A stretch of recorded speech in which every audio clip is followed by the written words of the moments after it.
Good evening, I'm Amna Nawaz. And I'm Jeff Bennett. On the NewsHour tonight, President Trump announces sweeping new tariffs that could shake up the U.S. and global economies. Republicans hold on to 2 key seats in Congress, but Democrats beat Elon Musk's chosen candidate for the Wisconsin Supreme Court. What the elections say about voter sentiment. And how private equity's increasing role in healthcare is affecting patients.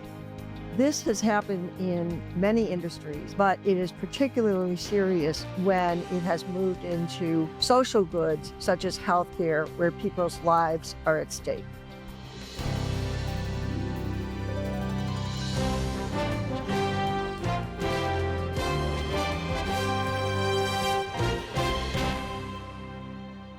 Major funding for the PBS NewsHour has been provided by...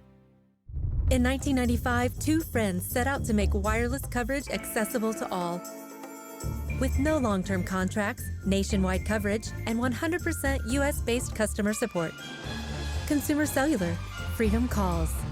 It really matters when you have an opportunity to give back. Being part of something that's bigger than myself, that's what brings me happiness. Being able to integrate your professional career with some of these other things that are important to you, it's critical to be happy at the end of the day. You know, this is our community too, and we want to participate and give back to it. People want those opportunities to make an impact and a difference.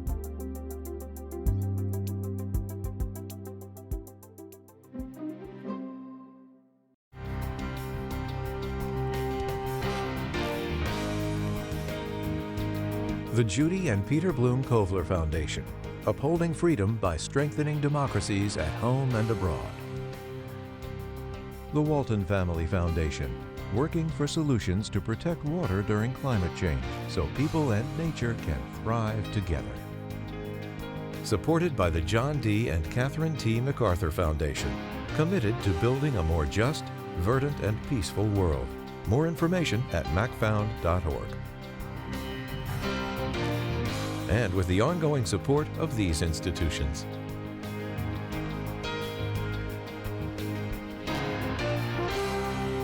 This program was made possible by the Corporation for Public Broadcasting and by contributions to your PBS station from viewers like you.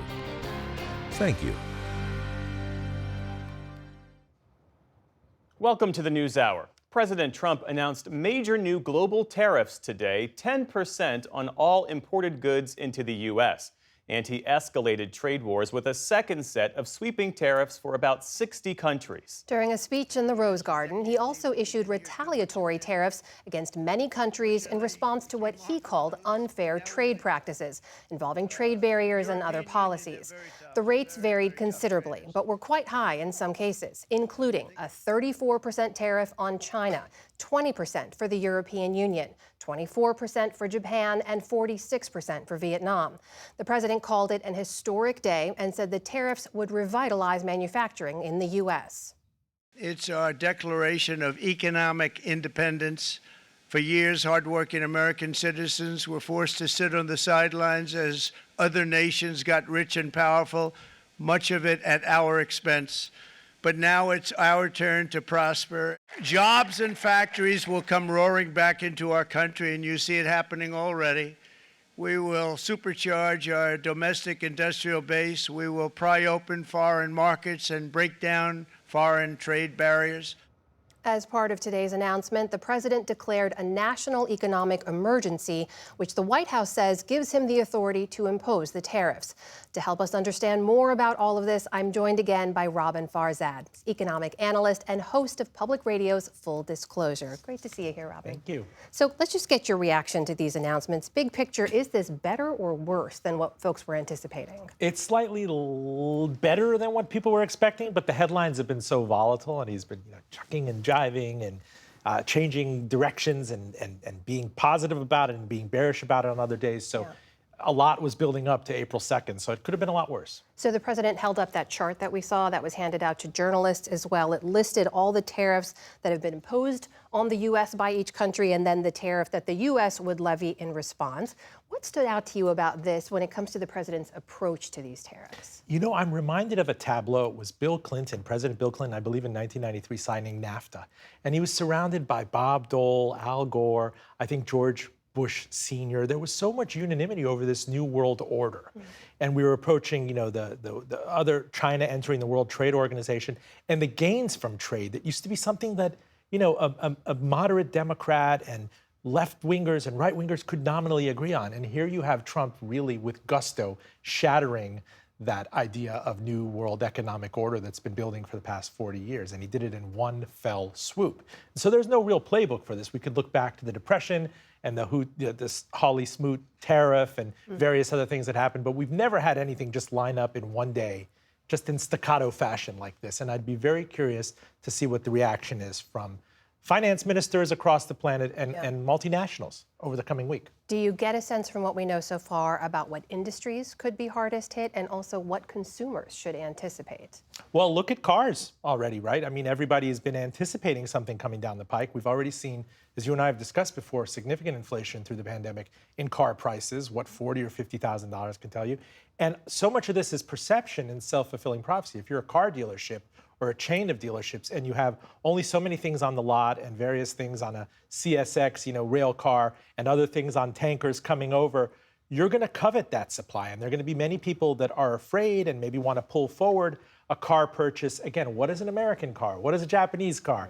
Many great Subarus are made in Indiana, right? Volkswagen, Mercedes, Toyota, they have plants here in the United States. There'll be a tremendous amount of confusion, and it might be like kind of buy first, ask questions later. So that baseline 10% tariff goes into effect pretty soon, midnight on April the 5th. The other additional retaliatory tariffs go into effect about a week from now. It's a pretty short timeline. What does this mean for the countries and the companies impacted here in terms of what they can do to get ready?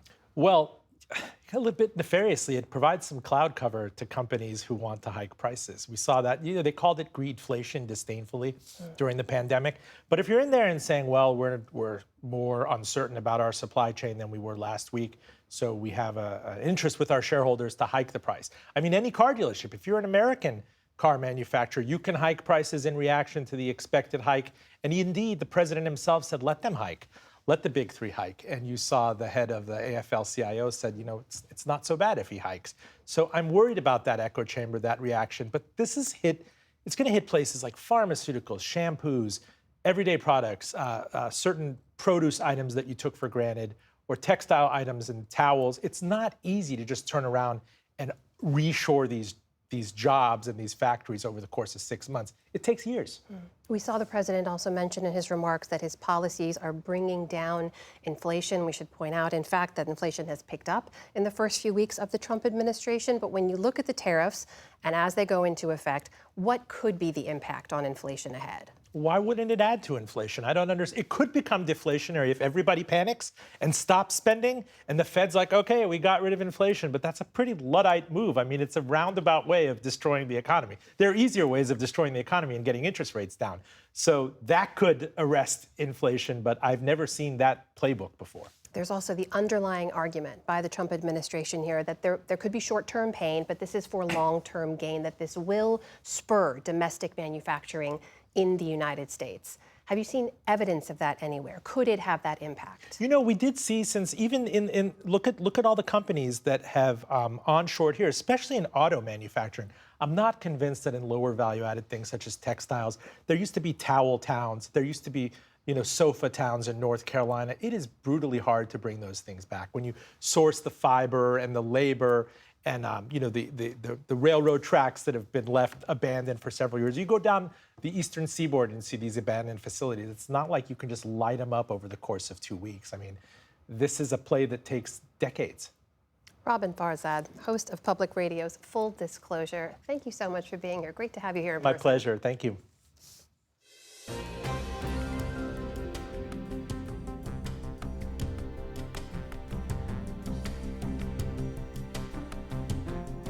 We start the day's other headlines in Myanmar, where the death toll from the devastating earthquake last week has now surpassed 3,000, and as relief efforts have been hampered by that country's civil war.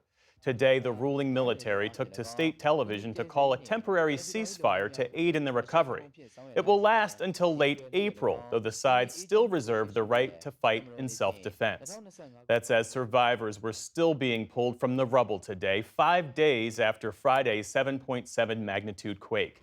Neighboring and competing powers like China and India have stepped in with rescue teams, even as hope fades. There is zero possibility of finding survivors. It is the 5th or 6th day after the earthquake and the weather is extremely hot. We have only recovered bodies so far. The U.S. has sent a 3-person team to Myanmar and pledged $2 million in emergency aid.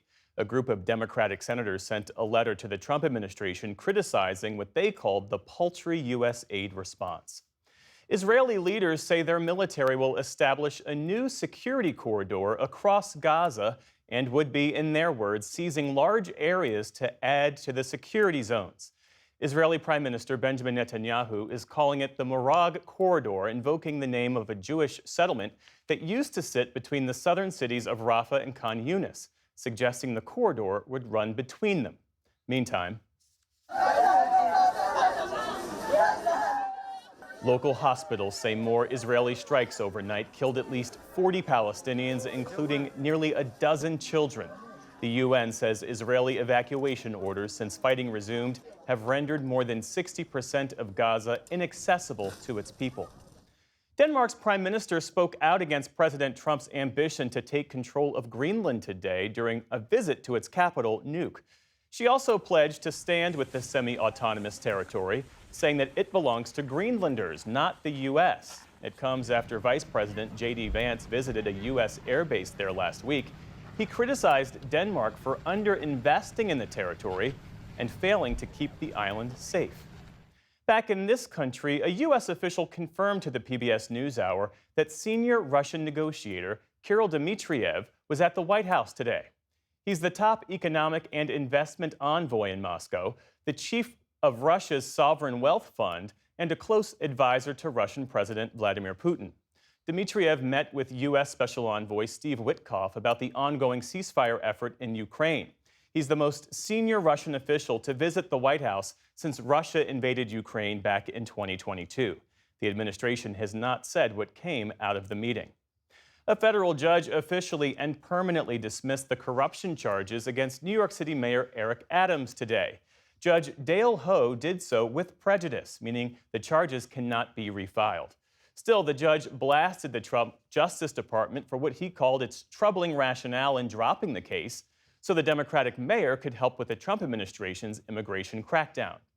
Adams, for his part, celebrated the decision outside the mayoral mansion this afternoon. This case should have never been brought, and I did nothing wrong. I'm now happy that our city can finally close the book on this and focus solely on the future of our great city. Adams also said he'll run for re-election against a crowded field that also includes former New York Governor Andrew Cuomo. That Democratic primary is a little less than 3 months away. The head of Boeing told lawmakers his company made what he called serious missteps in recent years amid heightened scrutiny after a door panel blew off a 737 MAX jet last year. After the incident, the FAA imposed a manufacturing cap on the model of just 38 planes per month. Boeing says it has yet to hit that ceiling this year. At a Senate hearing today, Boeing CEO insisted that improving safety, not production rates, is the company's main focus. We can't just fix the defects. We have to get to root cause and make sure the defects go away. I'm not pressuring the team to go fast. I'm pressuring the team to do it right. Thank you. That's the most important thing we can do at this point. Boeing recently won the contract to build the Air Force's future stealth fighter jet, the F-47, but its timetable to build 2 new Air Force One planes is running behind schedule. And its Starliner spacecraft suffered technical issues last year, failing to safely return 2 astronauts from the International Space Station. On Wall Street today, stocks swung higher ahead of President Trump's announcement on tariffs. The Dow Jones Industrial Average climbed by more than 230 points. The Nasdaq gained 150 points, or nearly 1%. The S&P 500 rebounded from an early loss to finish up on the day. And a passing of note tonight. Val Kilmer has died. The gifted actor was once the youngest ever accepted to the prestigious Juilliard School, and those who worked with him marveled at his range. I don't like you because you're unsafe. That's right. Often playing the brooding anti-hero, he was Iceman, the hotshot pilot opposite Tom Cruise in the Top Gun movies. What is it about the wrong kind of man? It's the car, right? Chicks love the car. And at the height of his career in the 1990s, he played the Dark Knight in Batman Forever. Known to immerse himself in his roles, Kilmer blasted the psychedelic music of The Doors for a whole year when he portrayed the band's frontman, Jim Morrison. Kilmer survived a 2014 throat cancer diagnosis and underwent 2 tracheotomies. The actor's family said he died from pneumonia at his home in Los Angeles. Val Kilmer was 65 years old. Still to come on the NewsHour, former Secretary of Health and Human Services Kathleen Sebelius on the Trump administration's cuts to the agency. The Supreme Court hears a case that could change access to reproductive care through Medicaid. And West Philadelphia works to address neighborhood problems and threats to democracy through art. This is the PBS NewsHour from the David M. Rubenstein Studio at WETA in Washington, and in the West from the Walter Cronkite School of Journalism at Arizona State University. A trio of off-cycle election results show the president and his party losing political ground, even as they won 2 of the 3 races. Political correspondent Lisa Desjardins has a look now at the message sent by voters in Wisconsin and Florida. The most expensive judicial race ever for a pivotal but technically nonpartisan seat on Wisconsin's Supreme Court ends in a victory lap for Judge Susan Crawford and Democrats nationwide. As a little girl growing up in Chippewa Falls, I never could have imagined that I'd be taking on the richest man in the world. And we won! That richest man reference is not about her actual opponent, Judge Brad Schimmel, but Elon Musk. The billionaire sunk more than $20 million of his personal wealth into the race as out-of-state money poured in from both sides of the aisle. Ultimately, voters clearly chose Crawford, 55% to 45%. I've called Judge Crawford and conceded. No. You got to accept the results. We have a lot of people who need to get a little bit more in the game. On the Republican side, they tend to vote every 4 years to have a presidential election, and we need people to stay tuned in. In Wisconsin, the race is likely to influence the future of abortion access there, as well as redistricting for and possibly the balance of power in Congress. Zach Schultz covers politics for PBS Wisconsin. I think everyone expects to see some challenges make their way up to the court that will look to redraw what is currently a 6-2 majority for Republicans in our congressional seats. The race is also another salvo in the role big outside money plays up and down the ballot. Elon Musk can attract attention and he can bring out voters, but he does it for both sides of the aisle. I don't think there's any doubt he juiced conservative turnout for Brad Schimmel's campaign, but speaking to a number of liberals and Democrats over the last few days, he juiced turnout on the liberal side as well. Musk downplayed the loss, posting that the most important thing was a ballot measure cementing the state's voter ID requirement. On that, the state voted by an even larger margin, 62% to 37%, to amend the state's constitution and require photo ID at the polls. That's something conservatives see as a win, along with 2 wins from voters in Florida. People don't know me that well. President Trump asked you to vote for me. But now it's incumbent upon me over the next 2 years to show you that I am worthy of that trust.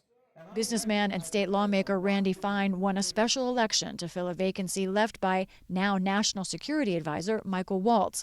That was in one of 2 special elections held in Florida congressional districts where Trump won by 30 and 37 points less than 5 months ago. But Republicans won last night by half that or less. I won last time we looked by 14 points. So I think it's hard to say that's an underperformance. Joining Fine will be Florida's Chief Financial Officer, Jimmy Patronis, filling the seat vacated by former Congressman Matt Gaetz. Those wins give Speaker Mike Johnson a bit more wiggle room, but a still historically tight margin in the House. And Lisa Desjardins joins us now from Capitol Hill. So Lisa, what do these special elections mean for Congress? I think there are two important ways to think about these elections. First, what they mean for the chamber right now. And I mean right now. This is video of something that happened moments ago. The two Florida winners, Republicans, being sworn in to fill those vacant seats. Now, that changes the margins in the House right away. So let's look at what that does specifically. Before today, the Republicans had just a 2-vote margin in the House. They had 218 votes. Now, they've got a 3-vote margin. That might not sound like a big deal to us, but that's a huge deal to Speaker Johnson. They have 220 votes. Now, I will caution people, this is going to change again. There are 2 Democratic leaning seats that are vacant. Those special elections will change things. But this is likely the largest majority that House Republicans will see, at least for the foreseeable future. Now, that brings us to the next most important point, which is what this says about the House Republicans' ability to hold on to the chamber after the next midterm elections. Democrats see a real opportunity from what happened, especially in Wisconsin, because they note that Trump was not on the ballot there or in Florida. And in fact, those margins for Republicans either were not what they wanted or smaller than they wanted.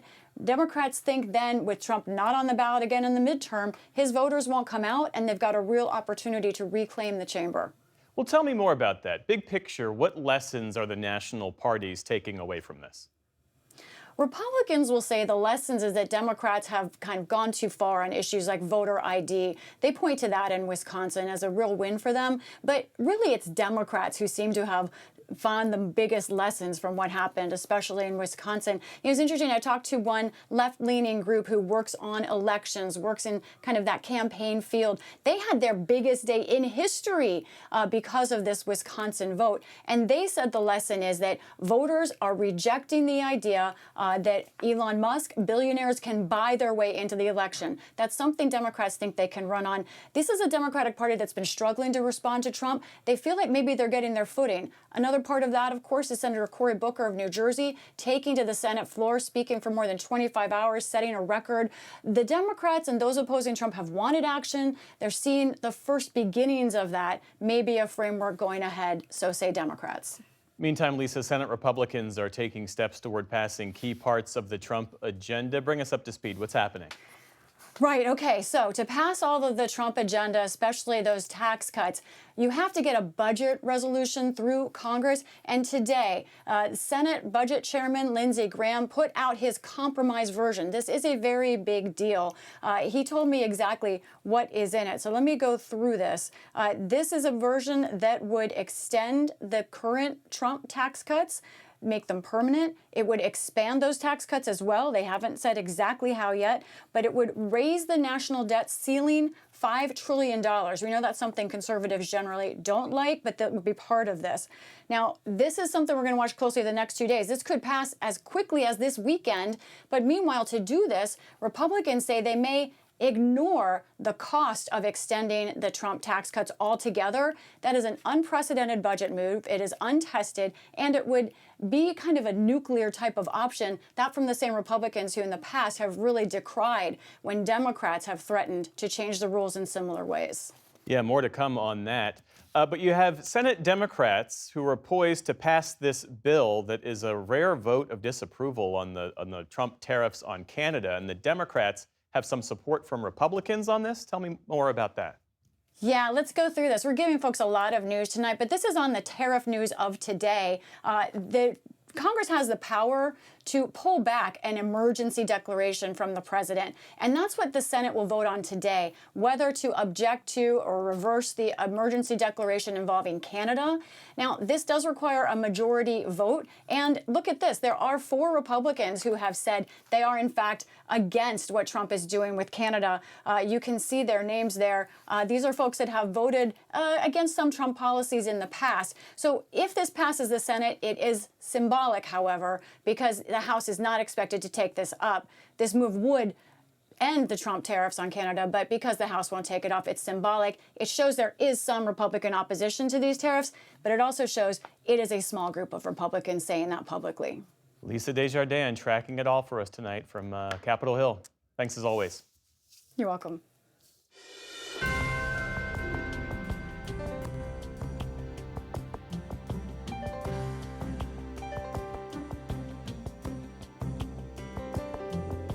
There's growing concern over massive cuts to the Department of Health and Human Services as Secretary Robert F. Kennedy Jr. works to reduce the agency workforce by 25%.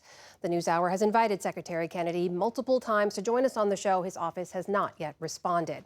But among the cuts are 3,500 jobs at the FDA, which regulates food and medicine safety, 2,400 at the CDC, the National Public Health Agency, and 300 jobs at the Centers for Medicare and Medicaid Services, which oversees those programs and the health insurance marketplaces.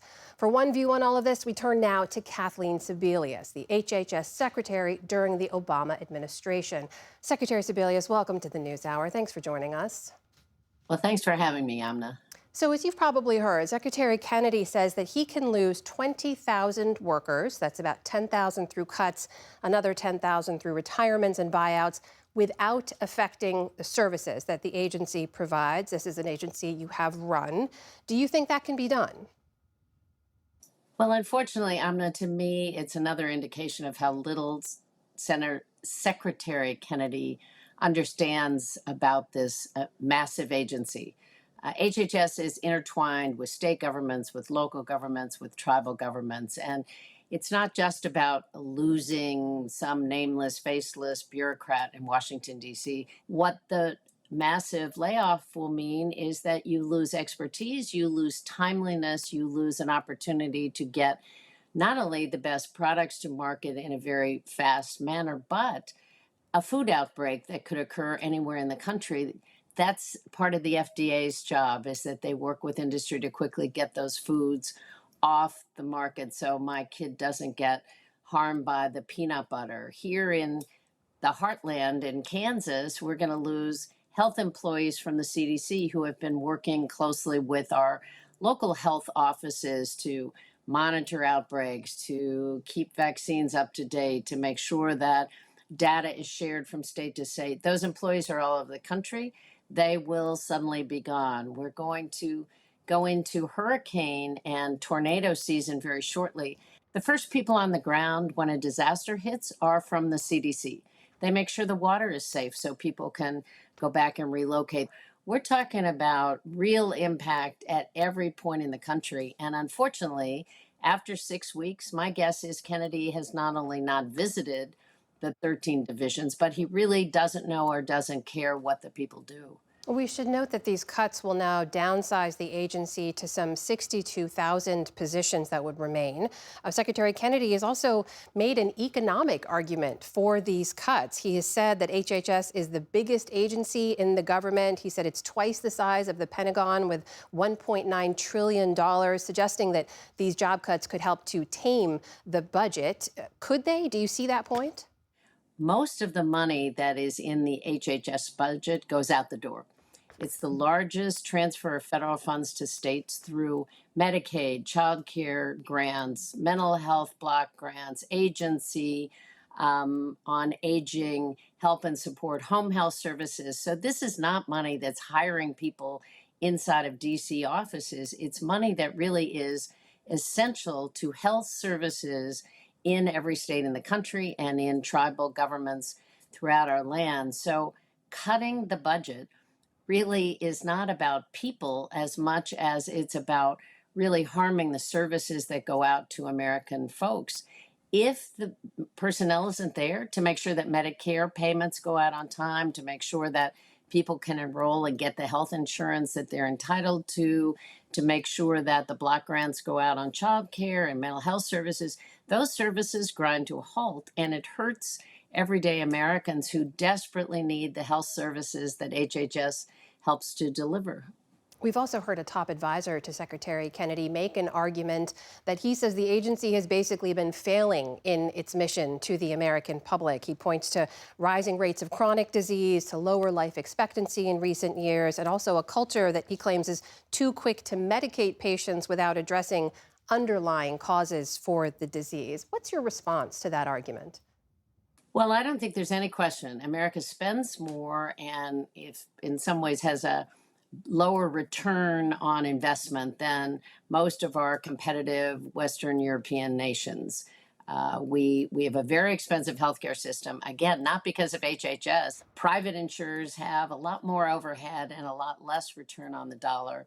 There's been a real pivot since the passage of the Affordable Care Act in 2010 to preventive services, to look at the underlying causes of obesity and heart disease, to invest in healthier foods, more exercise programs, programs that actually do diabetes prevention instead of waiting and treating the disease. I think those efforts are really important. I'd love to see us double down on prevention services and pay more to keep people healthy than treat them when they're sick. That's great. But you can't tell the measles that is now breaking out throughout the country. We have our first measles cases in 15 years in Kansas, and it's an alarming rate of spread. You can't tell an infectious disease just to stop because we're going to focus on diabetes. We have to be able to walk and chew gum at the same time. We have to be able to do multiple things. Infectious diseases will come, disasters will come, and chronic disease is here to stay. So all those efforts are critically important. He is clearing out of agencies, from what I can read and ascertain, the top tier of expertise, not people who came in as politicals with one or another administration, but people who have been working in these fields for a long time. As you know, this is all part of the Trump administration's plan and agenda to try to cut what they call bloat in the federal government workforce. You've led this agency, so I have to ask, if there were changes you would suggest that need to be made at HHS, what would those be? What should change? Well, I think any good CEO, private or public company or government, looks constantly at ways to be more efficient. Are there redundant jobs? Can you put people together? I was amused by some of the suggestions that agencies work more closely together that are in very different locations. Some are in Washington, D.C., some are in Atlanta. And while that's an interesting theory, it's very difficult to conduct that mission. But constantly reviewing what can we do better and really keeping the consumer front and center, the patient front and center. What services can we deliver more timely and more effective to the American public? Not where my grudges, where I want to dispute old and long-term scientifically proven vaccine safety and effectiveness. I think this agency is quickly, unfortunately, going off the rails with leadership who has a very clear agenda, doesn't know really what happens throughout the breadth of this organization, and is likely to do a lot of unintended harm by slashing expertise, slowing down approvals of vaccines and cosmetics and food and drugs, not being able to respond in a timely fashion to food outbreaks or natural disasters. We're going to be in a very vulnerable situation. That is the former Secretary of Health and Human Services, Kathleen Sebelius, joining us tonight. Secretary Sebelius, thank you for your time. Really appreciate it. Thank you.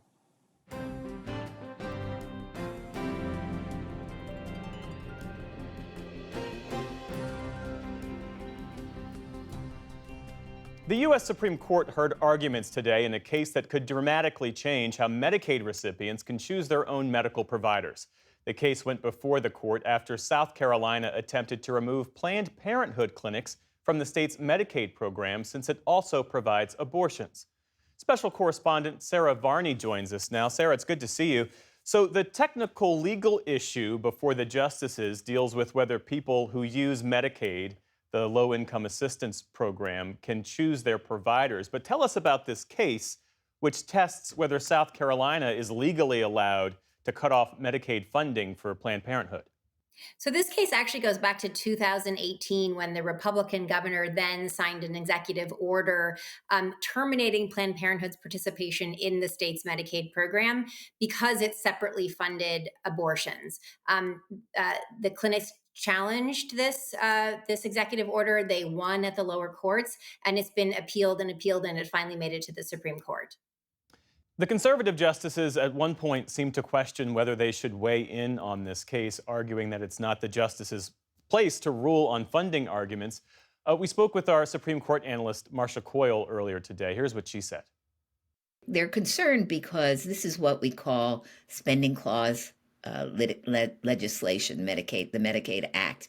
And it's Congress, as Justice Alito pointed out, that creates rights and remedies, not the courts, which is why they're kind of stingy about finding these private rights of action and have been for a very long time.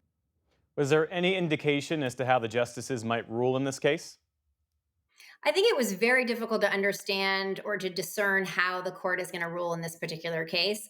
You did hear a lot of questioning from the liberal justices about this idea that, Congress was trying to solve a problem when it created this law, that many states were actually limiting their Medicaid networks. They were saying, Medicaid beneficiaries could only go to state-run facilities or creating a very small network, and that this law was actually put into place to expand that network. So why would, if you're trying to understand Congress's motivations, why would you say that a state then could jettison a provider outside of the network if it was in fact willing to participate? And this isn't the only reason why Planned Parenthood is in the spotlight this week. As you well know, the Trump administration is withholding tens of millions of dollars from Planned Parenthood clinics that provide contraception, STI testing, other health services to low-income Americans. How does this play into the broader GOP push against Planned Parenthood? So this effort to defund Planned Parenthood, which is a phrase you'll see across Christian conservative media, has been really going on for decades.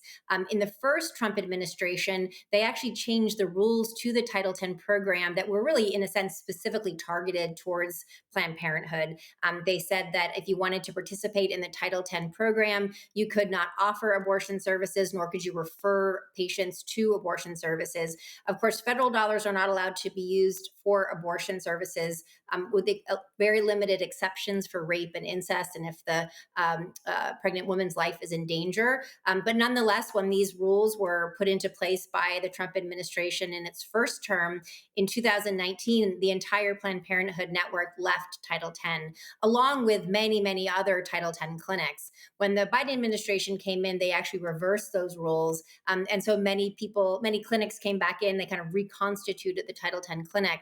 I think it's clear from these letters that went to Planned Parenthood, everyone from the organization that runs the program in California, in Mississippi, in Maine, that they didn't want to necessarily take that amount of time that was going to take to do all the rulemaking. So this was a way to say, we are holding up your funding. We're going to do an investigation. We expect some remedies. But I think there's a real sense among these beneficiaries, among these providers, that this is just a first step into dismantling the network. And if the Supreme Court rules against Planned Parenthood, what effect might that have on the people who rely on their services? Well, I think the direct effect actually right now is from the withholding of this money. So right now, if you are a Planned Parenthood or you are one of the people or one of the organizations in, say, the California network or the Maine network, and you have a patient that comes in and they want birth control or they want an STI test, you now can't charge that service against the Title X grant. So already right now, I mean, this is happening here. I'm in California right now. It's happening here. And I think when these clinics start running out of supplies and they have to start reordering birth control pills, STI tests, all these sorts of things, they're going to be in a real bind. So eventually, if the court rules against Planned Parenthood in the South Carolina case, it could certainly mean that other states, and we've already seen other states exclude Planned Parenthood from their Medicaid networks, but we could see a stepping up of Planned Parenthood being excluded from the Medicaid network in addition to the Title X network. Special correspondent Sarah Varney. Sarah, thanks again. Oh, thank you, Jeff.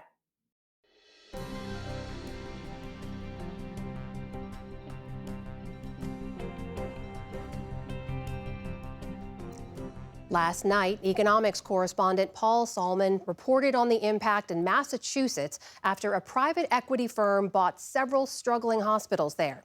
Tonight, Paul looks at the bigger picture, the effect of private equity investments on Americans' health care. There's a bereavement box, and some items are placed with the baby. Nurse Ellen Mackins. And the baby's remains, and that eventually goes to the morgue. She's talking about what happened at her hospital after purchase by a private equity firm, Cerberus, which created a subsidiary, Steward Healthcare, to run 8 struggling Massachusetts hospitals. Stewart didn't have any bereavement boxes. They didn't pay the vendor, so there weren't any. So nurses were having to put babies' remains in bankers' boxes and cardboard shipping boxes. It only happened once or twice, and then nurses went out and bought the bereavement boxes themselves. Plus, 15 deaths were attributed to the care, or lack of it, in the hospitals, 2 now completely shut in the wake of the private equity purchase. Moreover, it wasn't just in Massachusetts. Steward bought 37 hospitals around the country, and more than 450 hospitals nationwide have been taken over by private equity, as well as nursing homes, emergency rooms, doctors' practices, and air ambulances. One analysis finds that private equity investors spent more than $200 billion on healthcare acquisitions in 2021 alone, and $1 trillion over the past decade. It's a real problem. And that problem, says Cindy Friedman, Private equity is a complete opposite of the delivery of healthcare. State Senator Friedman has been trying to rein in private equity in Massachusetts through legislation. Make money, leave, make it however you want, make it for people who are invested in making money. And then you've got healthcare, which is all about delivering care to people. The cost is not the first thing. The delivery of care is the first thing. And those two things do not mesh. But they are now joined at the hip, says economist Rosemary Bott. We're seeing a rise in financialization and the role of unregulated financial actors in Main Street companies because of the deregulation of the financial industry that took place over decades. And thus privatization, a lot of it by private equity. This has happened in many industries, but it is particularly serious when it has moved into social goods such as healthcare, where people's lives are at stake. So, an economic disaster, really? It was a struggling hospital system. Economist Ryan McDevitt, who's presented his work at private equity events, says healthcare in general and the Steward hospitals in particular were failing long before private equity got involved. They were poorly performing. Private equity tried to salvage it, didn't quite work. But I wouldn't say that's specific to private equity. As usual, private equity promised to invest to improve its purchases. Healthcare is dysfunctional, it's broken, there's a lot of waste in the system. If private equity can come in, reduce costs, increase profits, that should be a good thing. Should be, but is it? Before I try to answer, here's a shot at explaining what private equity is. First, private, because as with so-called hedge funds, there are few enough investors that the SEC doesn't regulate private equity firms. What investors? Well-known entities in our society, including pension funds, institutional endowments, as well as wealthy individuals. MD Zuri Song of Harvard Medical School studies the industry. He notes that most of the purchase price of a hospital or other healthcare entity is provided by debt owed to the lender, like a bank. That debt and the interest on it is then paid by the hospital or medical practice. When this model first came in the 1980s, the idea was that it was the discipline of debt, force the acquired company to become more efficient, no? Indeed, and not only that, it's also the addition of managerial expertise that private equity firms bring in to healthcare settings that may have lacked it. But as with hedge funds, private equity's main appeal to investors is the industry's outsized return rate, estimated at 13% a year for the past 25 years. By comparison, the stock market, as measured by the S&P 500, 8.6% a year. Now, debt and expertise might result in more efficiency and profits, but so might cutting corners, supplies, staff, and using a tactic at the heart of almost every hospital buyout, selling off the real estate. Again, economist Bott. The private equity firm can buy out a hospital, quickly divide it into a property company and an operating company, sell off the property for millions, and immediately turn that into cash, which it gives back to itself and to its investors. The hospitals are left not only with the debt from the buyout, but with these high rents that increase every year. So now the key question, the results of private equity in healthcare.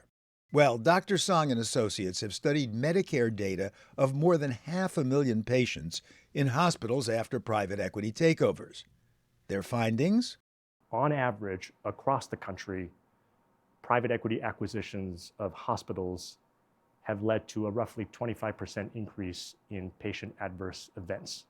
Really? Like what? This was driven by an increase in central line associated bloodstream infections and an increase in patient falls, as well as doubling, roughly, of surgical site infections relative to a control group or comparison group of hospitals that looked like the private equity hospitals, but were not acquired by private equity firms. Meanwhile, in the Steward buyouts, CEO Ralph De La Torre himself took out at least $250 million, according to a Wall Street Journal investigation. Cerberus, the initial private equity buyer, blames De La Torre, but it earned $800 million in profit on a $246 million investment when it sold its stake 11 years after purchase. So isn't this an overall indictment of private equity's involvement in healthcare? Absolutely, these anecdotes are concerning. Again, researcher Ryan McDevitt of Duke. But what I'm trying to convey as an economist and academic is that we have to move beyond these anecdotes. Is this happening systematically because of private equity? I don't think that's clear at all. What stood out to me is in that same study, what was buried was that death rates actually fell more than the adverse events went up. He's referring to Dr. Song's study. But reading it, the death rates only fell for the first 30 days, not after. And crucially, Song's study compared private equity hospitals to random equivalents. The outcomes at the private equity hospitals were noticeably worse. Dr. Song's takeaway? Although it remains true that in certain instances, private equity financing can turn around a struggling healthcare provider, to date, on average, that is an exception rather than the rule. And that would jibe with the complaint we heard time and again. As nurse Ellen McInnes put it, It has to do with what happens to the money, whether it goes to an account in the Caymans or it goes into Ralphie De La Torre's pocket. It doesn't matter. The money that should be there to take care of these patients is not. not much of the time, it would seem. For the PBS NewsHour, Paul Salman.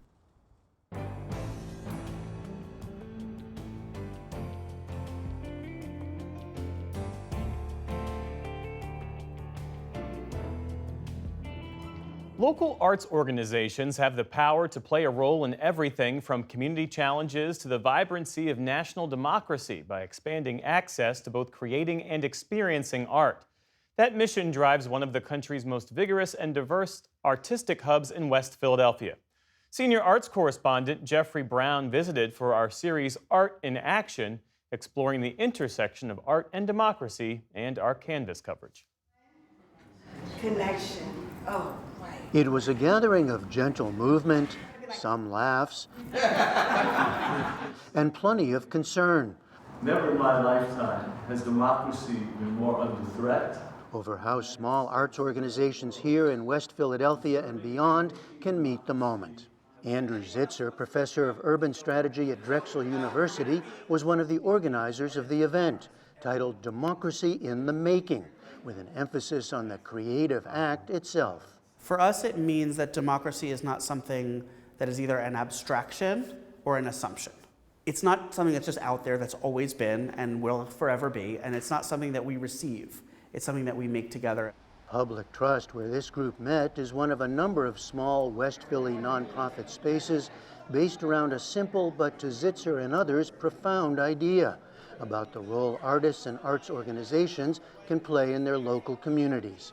The artist as embedded facilitator and storyteller and reflector of community experience is as old as it comes. And so this culture of democracy is reclaiming a very old paradigm for today's reality. And the floral scents from Mrs. Eva's mango trees, I wish you were here. One such organization, Writers' Room, established by Drexel in 2014 with an unusual goal for a university: to serve as a place for students and community members to write, share, and publish their stories together.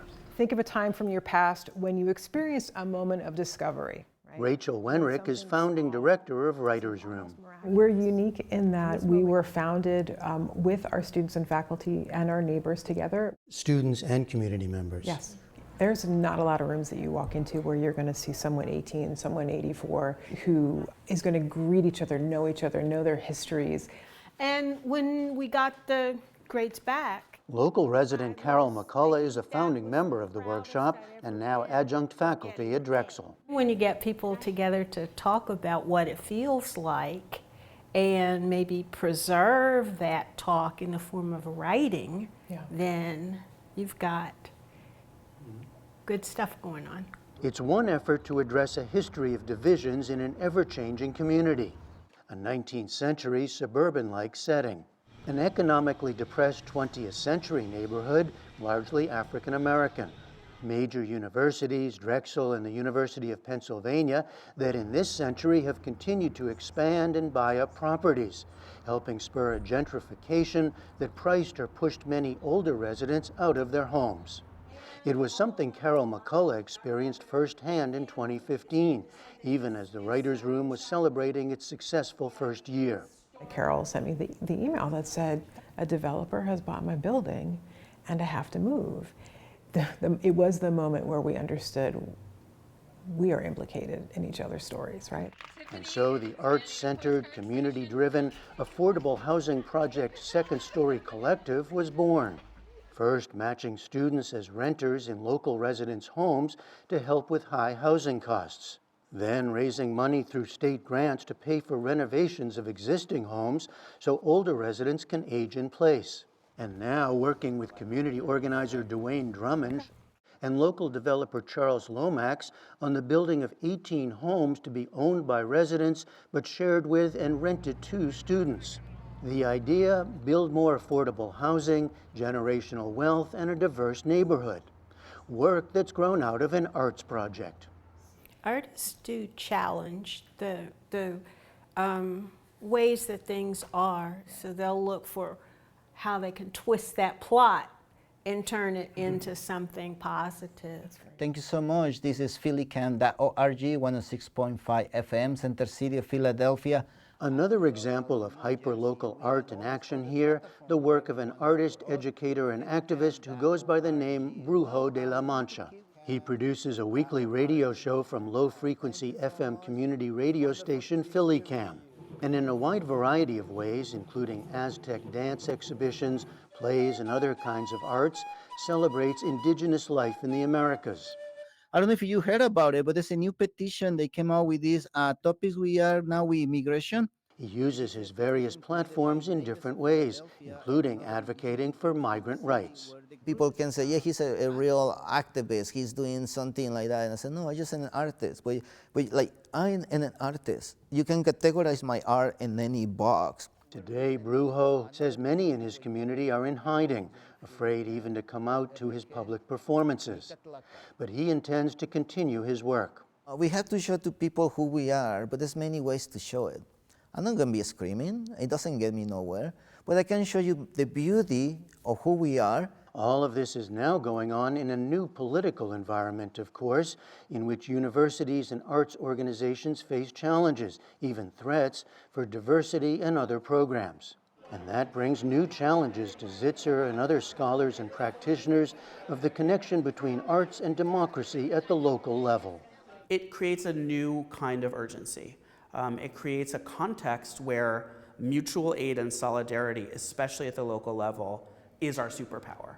Are there limits to being so hyper-local? That question of scale is a fundamental question. So yes, what we're doing here in West Philadelphia is hyper-local, and what's happening in Chapel Hill or in Detroit is also hyper-local, but can we create a federated movement of people talking about arts, culture, cities, and democracy that gains strength in its networks?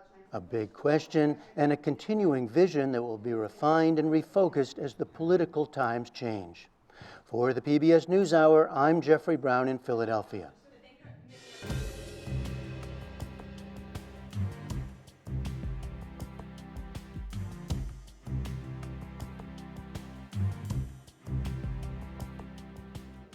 And that is the NewsHour for tonight. I'm Amna Nawaz. And I'm Jeff Bennett. For all of us here at the PBS NewsHour, thanks for spending part of your evening with us. Major funding for the PBS NewsHour has been provided by the Charles F. Kettering Foundation, working to advance inclusive democracies. Learn more at kettering.org. Certified financial planner professionals are proud to support PBS NewsHour. CFP professionals are committed to acting in their clients' best interest. More information at letsmakeaplan.org.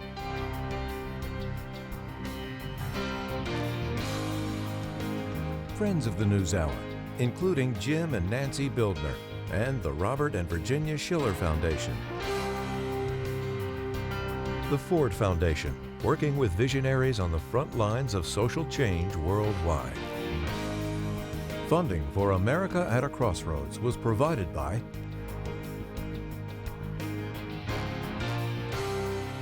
and with the ongoing support of these individuals and institutions.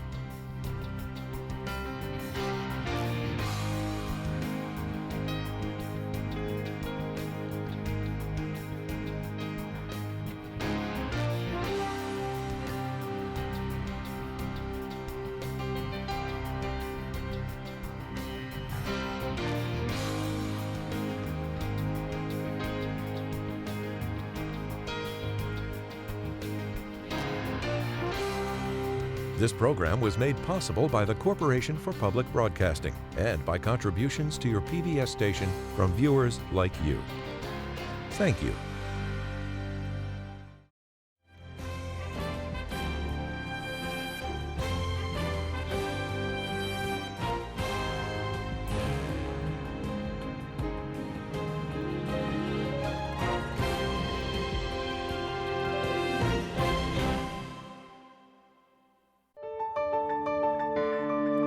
You're watching PBS.